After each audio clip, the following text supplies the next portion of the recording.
Hey guys, welcome back to the channel. Beretta 9mm USA here. This is going to be the Island Armory Rock Ultra MS 45 ACP 1911 review. A lot of the subscribers have been asking for a 1911 review of a pistol that's not too terribly expensive, i.e. under $1,000 is what I hear a lot, under $800 I hear a lot in the comments section. This gun is under both. It's under $800, so somewhere around $700 is what this 1911 will cost you. And it is the commander size. It does take the full size magazines, and it does give you the full grip. It is an attractive pistol in my opinion. I like the looks of it. The grip texturing on this is very good. Those are VZ grips. Nothing as far as serrations or anything in the front. There is some back here on the back strap. So, it has a mag well, ambi safety, so it is somewhat feature filled for that entry-level price. Right, for $700. It is my first Rock Island. I don't have any experience with the brand, so we'll be experiencing this together and we'll see how it runs. Is it American made? I know I'm going to hear that. No, it's not. It's made in the Philippines and it's sent over here to be sold to Americans. So, but let's see what the quality is. Yeah. Because if the quality's good and the gun shoots real well, some folks, they can't step up or don't want to step up to that kind of price point where you're spending $1,000, $1,400, $1,500 on a 1911, but they'd like to have a 1911. So this is my version of a less expensive 1911, but like young Beretta said, it is feature filled. It does have a lot of nice features on it. So let's see how it runs. So full disclosure, Rock Island did send this pistol out to us to test and evaluate, along with sending us 250 rounds of Armscor ammunition. Yeah, so thank you to Rock Island. It is a T&E gun, and that pistol is supposed to be sent back to them once the test and evaluation process. Unless we choose to purchase it with our money. There you go. You're correct. Armscor sent out a bunch of 45 ACP for us to get a chance at using some Armscor. Of course, we will also use Freedom munitions in this test also, so it's going to be a mixture of both. And Mekgar has been kind enough to send us a whole bunch of 1911 mags in our test and evaluation process that we can use. And so far, these magazines have been doing very well. So to us, it's kind of like when we test a AR-15. We have lots of magazines, tons of magazines, and they're all covering the table. They're from different brands, different manufacturers and stuff. So these are from Mekgar, all types of different magazines made by Mekgar. And you know we love Mekgar magazines. I mean, we have a ton of them, you know, that we've been using for years. So they're very high quality magazines. These are 11 rounders. This is a nickel mag. This is a blued mag. That one's their anti-friction mag. Very high quality magazines. This is going to be the Rock Island magazine that comes with it. I have no idea who makes this for them. It looks like a Mekgar mag. It says made in Italy, so it's either that or like an AC mag or something like that. Here we go. First mags out of the pistol. Very smooth operation. Good sight picture. Fiber optic front. 2-dot white rear.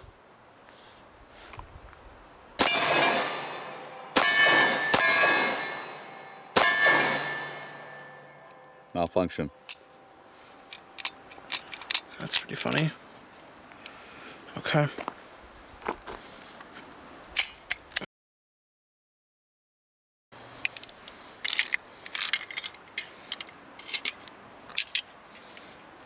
Go ahead and get this round back in here.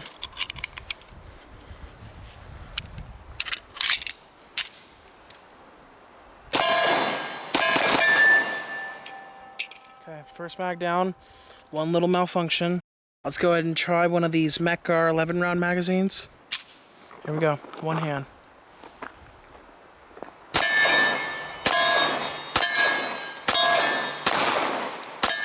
It has a really nice smooth recoil impulse with that full length guide rod assembly.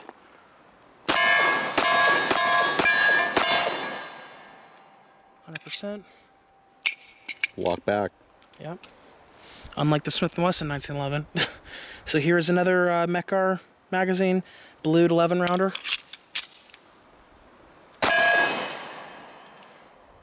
That's kind of funny. Interesting malfunction there. Okay, let's lock it back.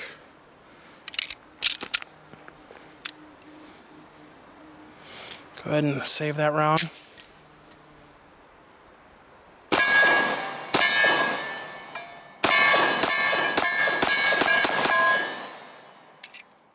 Locked back. So that's 2 malfunctions in the first 3 mags. So guys, for this review, we fired 300 rounds through the Rock Island Armory 1911. 250 of those rounds were Armscor 230 grain, and 50 of that was free munitions 230 grain. We had some malfunctions, and you'll see that in the video. 4th mag, this is a Mechgar anti-friction magazine.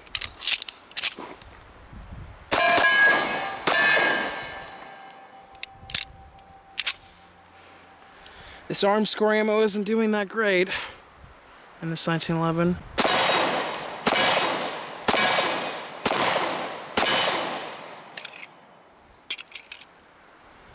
So it's right now seeming like an ammo problem almost, right?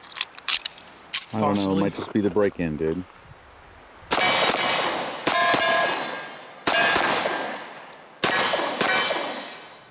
So guys, this Rock Island Armory 1911 is a Series 70 pistol. So that's very nice. You know, most of these pistols in this price range would be a Series 80. As you can see, there is no drop safety firing pin block back there.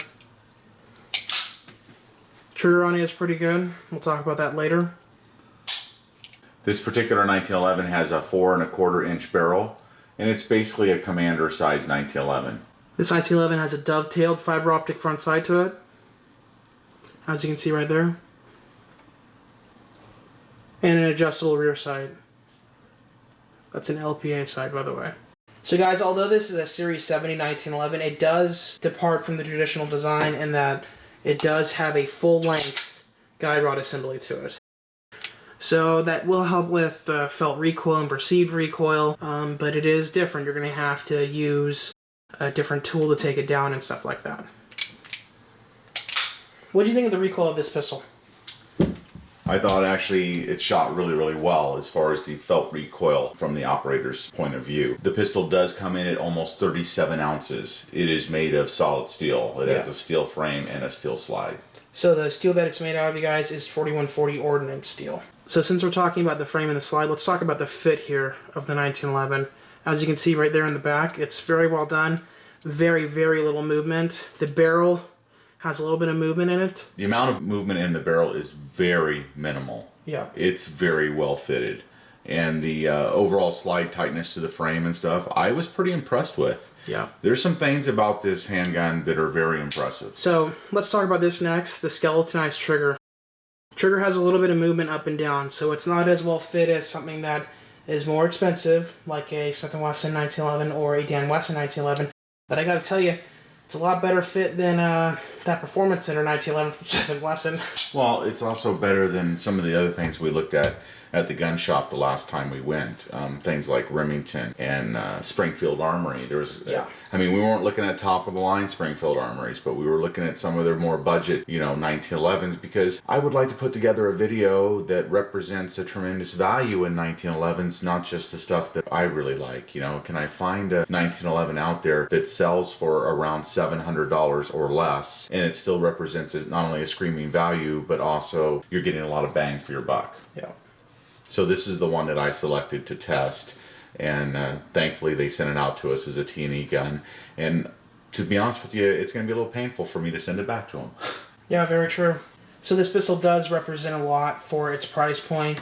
The 7 malfunctions that we had were a little concerning, although that was during the break-in period still. I mean, obviously, really a 1911's break-in period is 500 rounds. So we only have 300 rounds to this so far, so that's not a ton of rounds. And it's not fully broken in, but some of those malfunctions were a little concerning. Well, the lowest number that I know of for a break-in period for 1911s is 250 rounds. So somewhere between 250 rounds and 500 rounds seems to be the magic number. But we have personally owned some 1911s that have had 0 malfunctions in the first 500 or 600 rounds that we put through them so far. With all that in mind, hey, it pays, literally, to try to be a little bit more patient and see if we can break this thing in over some more rounds. But it did have some concerning failure to feeds and stovepipes and stuff that you guys are going to see. And it pained me to see it because I love the feel of this gun, and it has some awesome options on it. You don't pay extra for it, but they just come with the pistol. So yeah, let's go over some of the features now of this 1911. So I was going over earlier, before we went on that little tangent, that it does have a skeletonized trigger, and the trigger is very good. By the way, it comes with one 8-round ACT mag right here. Very high quality magazine. I was actually impressed with the magazine. I'd never used an AC mag before, and guys, it was a 10. Yeah. So here is the trigger here on this gun. A little bit of take up right here, and then it hits a very defined wall, and it just breaks. No creep at all. No creep at all in this 1911, though I do think it is more like 6 pounds than 4 1/4 pounds or 4 1/2 pounds, which is typically what I really like in a 1911. So it's a little bit heavier. To some folks, that would mean it's a little bit safer. Yeah, but it feels very good. It feels great. And the Rock Island triggers on this gun are supposed to be rated from 4 to 6 pounds. So it's right in line. So right there. Yeah. So here is the reset, you guys. It is very good. I'm holding out the rear right now, letting it out. Right there, and again, you're right at the wall, and it just snaps. Yeah, I was impressed with the trigger on this, considering this is a $650 handgun. Yeah. Another nice feature about it that is also skeletonized is your hammer back here. Your hammer is very well done. Nice serrations on the top there. Pretty easy to cock back. Mm-hmm.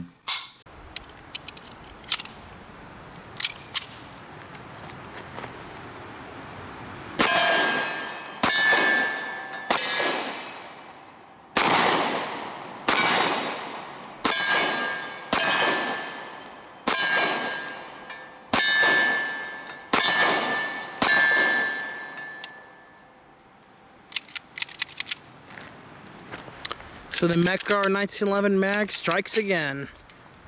And that's not the one that we marked earlier, right? Mm-hmm. Is it? No, it's a different magazine. Okay. So yeah, the mag is not locking back. Weird. How does it shoot? It feels great. It does? Yeah. The recoil is very well controlled. It doesn't feel like it's like very much muzzle flip is going on. It feels very well controlled. It's got a little bit of weight to it though. It's all steel. Yep.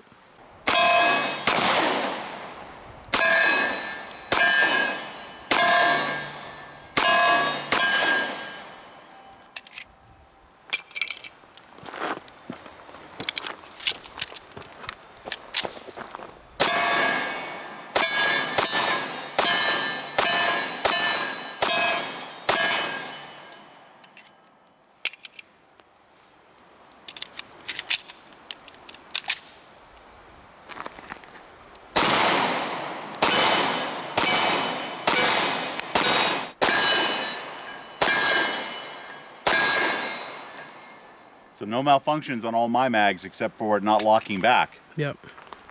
So that was quite a few magazines. You know, the trigger's pretty damn good. Yep. The safety is very positive.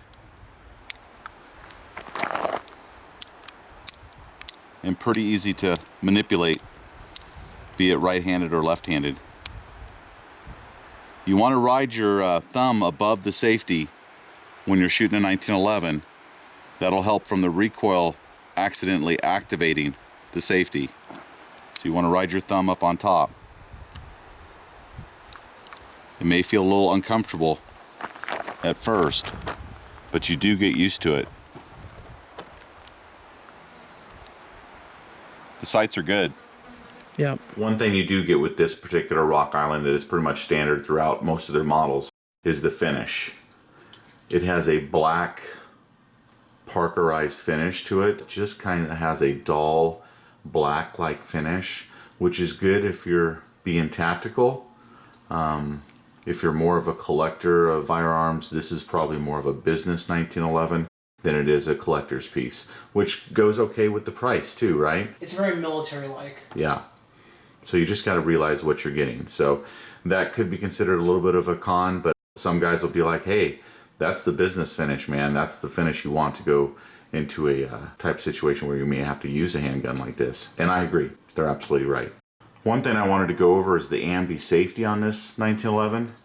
Let's go ahead and cock the hammer back, which also sounds awesome. Here we are on the right side. So you're going to flip it up. Nice. Flip it down. Awesome. Liked it a lot. Almost Dan Wesson type feel and use there. On the opposite side, your left hand,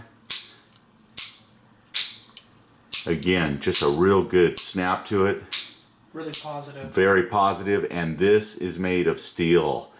not some type of alloy or anything. So even though it's smaller, it's quite strong.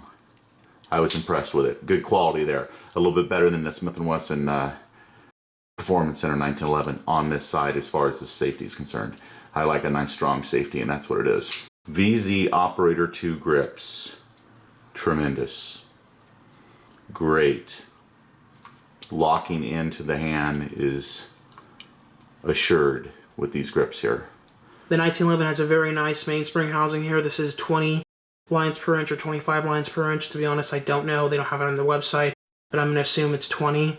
And then it also has a flared out mag well right here for easier magazine transitions, hitting the mag and the gun. Works very well.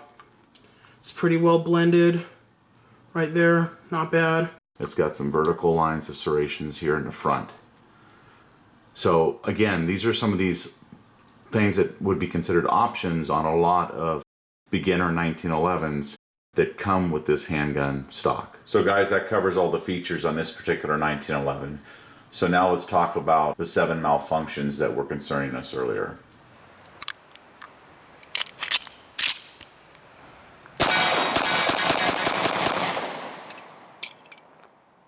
Missed a couple times, of course, you know, jerking the trigger.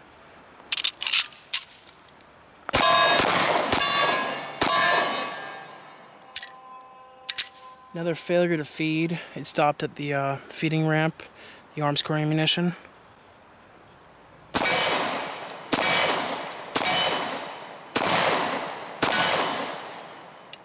That's a failure to feed if I've ever seen one. Tapping racket. There we go. Wow.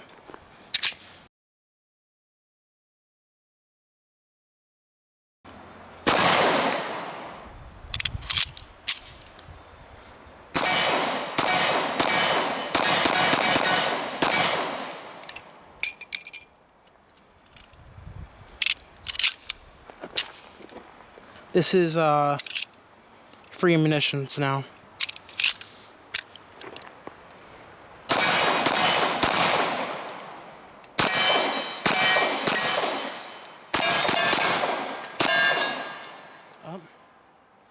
Little fair with that too.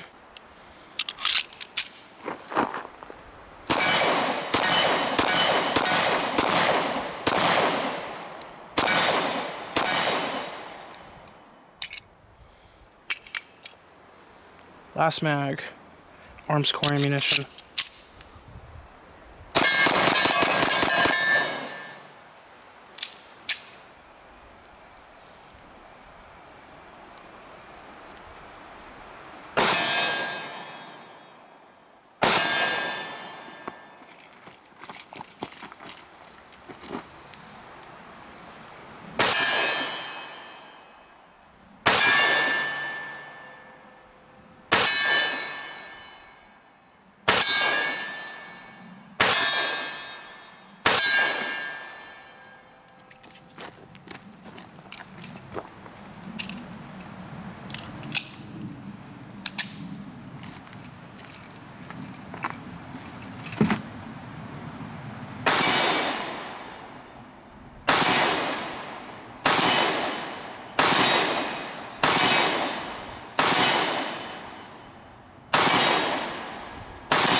So of the 7 malfunctions, young Beretta, I believe you had 6. I think so. When you were shooting, and I think I had 1. You guys will see these in the video itself. We're trying to make sure we keep all that footage in. You guys know we just show what happens with the pistols. I mean, we're not strangers to 1911s. We've been shooting 1911s and shooting them on camera for years now, and numerous 1911s. So this is not new stuff for us. We've been doing it. We are concerned about the malfunctions, and we understand that there's a break-in period with the gun, but there's a couple of them you guys are going to see and be like, what? How did that happen? So if I was going to keep this particular 1911, I would want to put another 300, 400, 500 rounds through it just to see if it gets to the point where it has 0 malfunctions for like 200 rounds in a row. You know, then maybe I'd be satisfied that, hey, it seems to have gotten through its hiccups. But let's talk about some of those malfunctions, young Beretta. What, 3 of them were with 10 round or 11 round extended magazines, is that right? Yeah, the Metgar magazines. Did we have any malfunctions with Rock Island's magazines at all? We might have had one. Okay. I don't honestly remember. We shot so many different magazines, you know, in the Yeah. gun as far as Metgar mags that I just don't remember what was what. Yeah. They'll see it in the footage, and you know they can make a judgment call on what the mag is. Right. And I wish I could have said it was magazine caused, but it happened with several different types of magazines. Magazines that we've never had any problems with previously. Right. And we still don't have problems with them in other 1911s. So Yeah, like it the was, Dan Wessons. It was just this particular one, so that's why I'm a little concerned about it. So not sure, guys. You'll see the video, see what you guys think. The extended magazines were more than just one magazine. I think it was 3 different magazines. Yeah. And the rest of them were regular 8-round magazines of different varieties. And like we said, magazines that are in our test bed that we use with all of our 1911s. And we haven't seen this type of performance before. So my hope would be if I kept the Rock Island that I would be able to shoot my way through this and get it to a point where it would function 100%. If not, I'd have to send it back to them and just say, hey, this is what's going on with it, and see if they could fix it. The 1911 has so many nice features on it. I wish it was mine, but I think I am going to send it back to Rock Island and thank them very much for sending us the T&E gun. So guys, I hope you enjoyed this review of the Rock Island 1911. If you're interested in this product or anything else available from Rock Island Armory, go ahead and check out their products and website via the links in the description box below this review video. As always, everyone, thanks for watching the video, and remember to like, share, and subscribe to our channel here on YouTube, Beretta 9mm USA, for more guns and gear videos coming up in the future.